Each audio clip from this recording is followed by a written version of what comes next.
அஸ்லாம் வலைக்கும். வீடியோ போடணும்னு நினைக்கிறேன். வீடியோ போடவும் முடியல. தம்பி ஒய்ஃப்லாம் அப்ராட்லேருந்து சிஸ்டர் மேரேஜ்க்காக வந்திருந்தாங்க. இன்னைக்கு ஃபேமிலியோட இண்டோர் கேம்ஸ்லாம் விளையாடிட்டு இருந்தோம். விளையாடுறத பார்த்து பசங்களும் ஜாயின் பண்ணிக்கிட்டாங்க. மொபைல் இல்லாத காலத்துல இப்படிதான் இண்டோர் கேம்ஸ்ல விளையாடிட்டு இருப்போம். மொபைல் கையில வந்துச்சு, இந்த மாதிரியான இண்டோர் கேம்ஸ்லாம் போயிடுச்சு. உண்மையா இல்லையா நீங்களே சொல்லுங்களேன். பசங்க கிட்ட மொபைல் ஆஃப் பண்ணுன்னு எப்படி சொன்னாலும் கேட்கவும் மாட்டாங்க. அவங்க மைண்ட் டைவர்ட் பண்றதுக்கு நாம தான் முயற்சி செய்யணும். அங்க விளையாடுறத பார்த்துட்டு பசங்களும் ஆஹா இந்த விளையாட்டு நல்லா இருக்கும் போல நினைச்சு எங்க கூட அவங்களும் ஜாயின் பண்ணிக்கிட்டாங்க.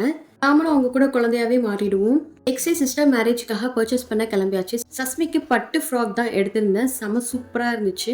ஆர்த்த உடனே பிடிச்சி போச்சு. இந்த ஒரு பீஸ் தான் எடுத்து போட்டாங்க, டக்குன்னு எடுத்தாச்சு. கும்பகோணத்துல இருக்கிற ஆனந்தம் ஷாப்ல தான் வாங்கியிருந்தேன். பிரைஸ் அஃபோர்டபுளா இருந்துச்சு. பர்ச்சேசிங்லாம் முடிச்சு சாப்பிட கிளம்பிட்டோம். இஸ்தான்புல் கிச்சன் கும்பகோணத்துல இருக்கிற மந்தி ரெஸ்டாரண்ட் தான் போயிருந்தோம். மந்தி ரெஸ்டாரண்ட்னாவே செப்பரேட்டா ஒரு தனி ரூம் சின்னதா கொடுத்துருவாங்க. ஒரு ரூம் என்ட்ரன்ஸ் கிளாஸ் டோர் மேல ஒவ்வொரு கண்ட்ரி நேமும் கொடுத்துருந்தாங்க. நமக்கு ஆல்வேஸ் இந்தியா தான் சொல்லிட்டு இந்தியாவுக்குள்ளேயே போயாச்சு. டேஸ்ட் வைஸும் சூப்பரா இருந்துச்சு. அன்னைக்கு சாப்பிட்டு வீட்டு கிளம்பியாச்சு.